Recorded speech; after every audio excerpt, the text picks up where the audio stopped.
मंदिर की आत्मा। गांव बापस्ती की पहाड़ी पर एक मंदिर था जो कई वजहों से प्रसिद्ध था। बापस्ती के परिवारों में आपसी सौहार्द बना हुआ था। इसकी वजह उस मंदिर को ही बताया जाता है। अरे ओ विमला, ये इस मंदिर की कहानी क्या है रे?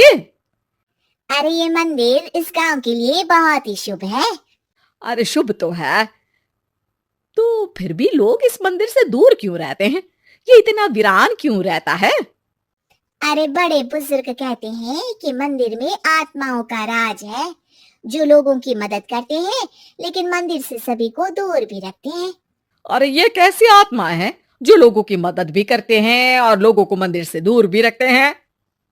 अरे यही चलता आया है यहाँ पर, इसीलिए कोई कुछ बोलता नहीं, क्योंकि जिसके घर में कोई भी परेशानी होती है तो बताते हैं कि इस मंदिर से उन्हें मदद मिलती है। अरे वाह, ये तो अच्छी बात है। तभी इस गांव में इतनी खुशहाली दिखती है। तभी बाहर किसी की चीखने चिल्लाने की आवाज आती है। दोनों बाहर निकलती हैं तो देखती हैं कि गांव के एक बुजुर्ग रो रहे हैं क्योंकि शहर से उन्हें कोई बुरी खबर मिली है। अरे क्या हुआ चच्चा, रो क्यों रहे हो आप? हाँ चाचा, बताओ ना, हुआ क्या? अरे क्या बताऊं बेटे, मेरा बेटा शहर गया हुआ था कमाने, लेकिन आज खबर मिली है कि उसका एक्सीडेंट हो गया। वो अस्पताल में भर्ती है। अरे तो इसमें परेशान होने की क्या बात है चाचा, जाओ शहर और बेटे का इलाज करवाओ। हाँ चाचा, विमला सही कह रही है। आप शहर जाओ और इलाज करवाओ। अरे कैसे इलाज करवाऊं, अभी पैसे नहीं है और शहर के अस्पतालों में इलाज का खर्चा लाखों में आता है। अरे चाचा, भगवान पर भरोसा रखो, कहीं ना कहीं से मदद जरूर मिल जाएगी। बस आज का दिन कैसे भी काट लो। अरे अब तो बेटा थोड़ा समय काटना भी मुश्किल होता जा रहा है। देख कमला, तू ही समझा चाचा को। अरे पैसों का कहीं ना कहीं से इंतजाम तो जरूर हो जाएगा। अरे चच्चा, जब विमला कह रही है तो थोड़ा उस पर भी भरोसा रखो। चलो आपको घर छोड़कर आ जाती हूँ। उसके बाद कमला उन बुजुर्ग को लेकर चली जाती है और विमला मंदिर की ओर चली जाती है। विमला मंदिर की सीढ़ियों पर चढ़ते हुए दूर से नजर आती है। उसके बाद वो आंखों से ओझल हो जाती है। उसी रात उस बुजुर्ग के घर के बाहर एक थैला रखा हुआ मिला।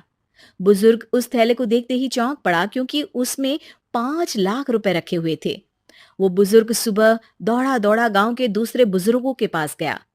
अरे मंगल भाई सुनो, मेरे घर के बाहर ये पैसों से भरा बैग रखा हुआ मिला है। अरे किसका है ये भाई? अरे भैया, मुझे क्या पता। तभी उधर से कमला और विमला निकलती हैं। अरे बेटा सुन तो, देख ये क्या रखा हुआ था मेरे घर के सामने। कमला और विमला हैरानी से देखती हैं।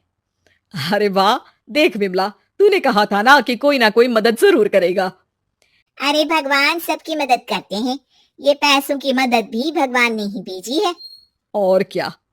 अब चच्चा सोच क्या रहे हो, शहर जाओ और बेटे का इलाज करवाओ। ठीक है बेटियों, जो तुम कहो। चलो निकलता हूँ शहर बेटे का इलाज करवाने के लिए। अरे विमला, एक बात तो बता, ये इन्हें मिले तो कैसे मिले पैसे? अरे मैं ना कहती थी कि ये मंदिर सबकी मुसीबतों में मदद भेजता है। अरे वाकई बड़ी पुण्य आत्मा है मंदिर में। सो तो है, लेकिन उनके बारे में लोगों को कम ही पता है। अच्छा, और तुम्हें क्या पता है? अ, जितना पता था वो तो बता दिया। ना रे ना, मैं नहीं मानती, तू कुछ तो छिपा रही है।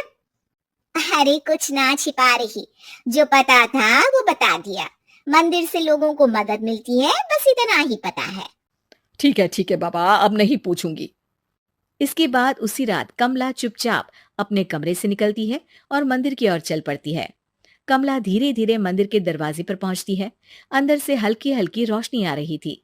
इसके बाद जो वो देखती है वो हैरान रह जाती है। कमला इसके बाद तेजी से वापस लौट आती है। दूसरे दिन सुबह सुबह। अरे विमला, तू तो छिपी रुस्तम निकली। है?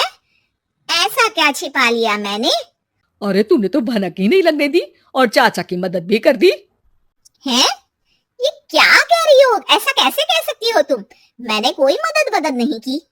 अरे सब पता है मुझे, कल रात मैं गई थी मंदिर। तो क्या देखा? अरे तुम्हारा पति और कुछ लोग वहां दिखे। बोरियों में नोट भरे हुए थे और सभी नोट गिनने में लगे हुए थे। तो तुम्हें क्या लगा, वो क्या कर रहे थे? अरे मैं समझ गई कि वो लोग कहीं से डकैती कर पैसे लेकर यहाँ मंदिर के पीछे छिपाते हैं। अब जब तुम जान ही गई हो तो बता देती हूँ, लेकिन ये बात किसी को पता नहीं लगनी चाहिए। मेरे पति डकैती नहीं डालते हैं, बस उन लोगों से पैसे छीनते हैं जिन्होंने गलत तरीके से पैसे बनाए हैं। और फिर लोगों की मदद करते हैं। यही है वो पुण्य आत्माएं जो लोगों को मदद पहुंचाती है। अब समझी? हाँ, अब समझी उन पुण्य आत्माओं का चक्कर। सही है। करते रहो मदद, लेकिन सावधानी से, मेरी तरह कोई और ना पहुंच जाए।